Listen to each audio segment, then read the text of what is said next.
देखिए, आज का परिणाम निराशाजनक तो है, इसमें कोई शक नहीं, क्योंकि जिस तरह से हम पर्थ टेस्ट जीते थे और ब्रिस्बेन टेस्ट ड्रॉ हुआ था, उसके बाद मुझे पूरी उम्मीद थी कि बॉक्सिंग डे टेस्ट में हम जीत हासिल करेंगे। हमारे लोगों ने बड़ी कोशिश भी की, बॉलर्स ने बहुत अच्छा किया, लेकिन बैटिंग लाइनअप उतना अच्छा नहीं कर पाई और उसकी वजह से जो है हम ये मैच हार गए। इसमें बाद में लग रहा था 5वें दिन कि हम शायद ड्रॉ करा ले जाएंगे, लेकिन वो सिचुएशन भी नहीं बनी। उसमें कोई विवादास्पद निर्णय जिसको लेकर गावस्कर ने भी बोला है और लोगों ने भी बोला है कि जो उसका यशस्वी जायसवाल का था वो आउट नहीं था। मैं भी मैच देख रहा था, तो मैंने उसमें जो स्नोकोमीटर है उसमें तो क्लियर था कि टच नहीं किया, लेकिन वो थर्ड अंपायर का फैसला था। तो ठीक है, अब जो मैच का परिणाम आया, अब आगे हम सिडनी टेस्ट की तैयारी कर रहे हैं।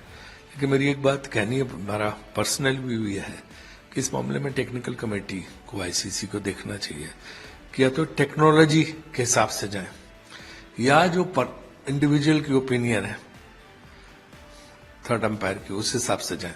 एक कोई चीज तो होनी चाहिए, क्योंकि एक फैसले में आप स्नोकोमीटर के हिसाब से गए और दूसरे फैसलों में आपने उसको नहीं माना। तो ये जो है आईसीसी की टेक्निकल कमेटी को ये डिसाइड देखना चाहिए कि कुछ ना कुछ इसका रास्ता निकालना चाहिए, क्योंकि जब आप ग्राउंड अंपायर को, फील्ड अंपायर के निर्णय को बदलते हो तो उसके लिए काफी मजबूत जो है कारण होने चाहिए। शायद उसका ध्यान नहीं रखा गया। उसके बाद परिणाम क्या होता मुझे नहीं पता, लेकिन ये कि उसको लेके कुछ एक जो है दर्शकों में रोष था। हम समझ सकते हैं, मैं ही कहूंगा कि वो रोष लोगों में अब नहीं होना चाहिए। मैच का परिणाम आ ही चुका है, अब हमें सिडनी टेस्ट की तरफ देखना चाहिए कि सिडनी टेस्ट की तैयारी करें और हम कैसे उसको जीतें। देखिए, जो खिलाड़ी हैं, बड़े छोटे जो भी हों, वो मेरा समझना है कि उनका आकलन 1 या 2 सीरीज के आधार पर नहीं करना चाहिए।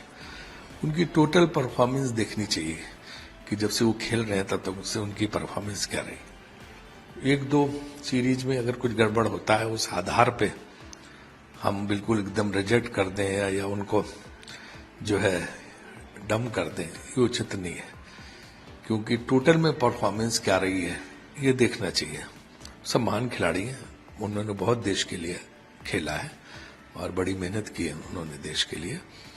और अभी 1-2 सीरीज खराब जा रही हैं, वरना लगातार पहले तो हम जीत रहे थे, 1-2 साल पहले लगातार 1-2 सीरीज ये खराब गई हैं, खासतौर से टेस्ट सीरीज। तो हमें ये इस आधार पर निर्णय लेना है, लेकिन ये जो है सेलेक्टर्स को तय करना, उनको सोचना, उनको इस पे विचार विमर्श करना चाहिए और वो इस पे सोचें, बजाय इसके कि हम कोई इस पे टिप्पणी करें या हम ऑफिस बेरर्स ये बताएं कि क्या करना चाहिए क्या नहीं चाहिए। सिलेक्टर्स को पहले सोचना चाहिए। टीम मैनेजमेंट से बात करके सिलेक्टर्स कोई न कोई व्यू लेंगे, कोई न कोई सोचेंगे कि कैसे हम आगे जो है अच्छा प्रदर्शन कर सकें। Well, I mean, the result of Melbourne test has been very disappointing for us, because after Perth test we had a great hope, sanguine hope that we would win this series, but because of the rains, the second test got draw, and in Boxing Day test we were quite hopeful. Our bowlers really did well, but batting lineup they couldn't do that better. That's why we lost, and 1 or 2 decisions were also questionable, like Yashasvi Jaiswal's wicket today.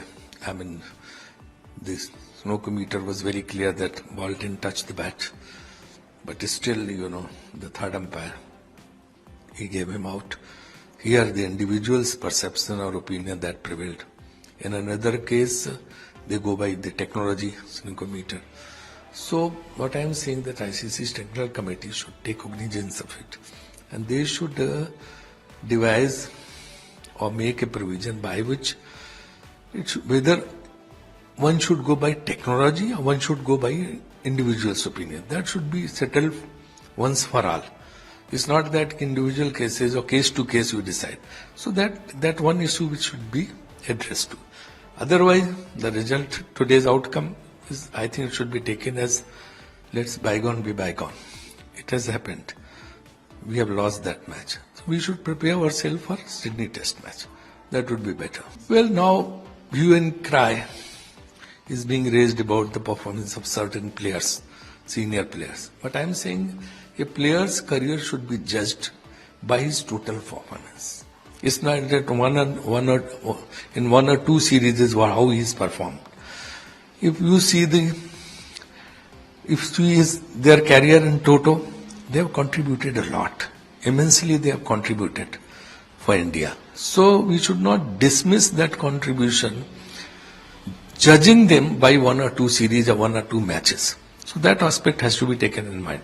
Secondly, it's selector's job to ponder over it and decide and formulate the strategy that who should play and who should not play, who should be picked up, who should not be picked up. All these things are purely in selector's hand. So they should take a call what they have to do, what they should do for Sydney and what they should do in future also.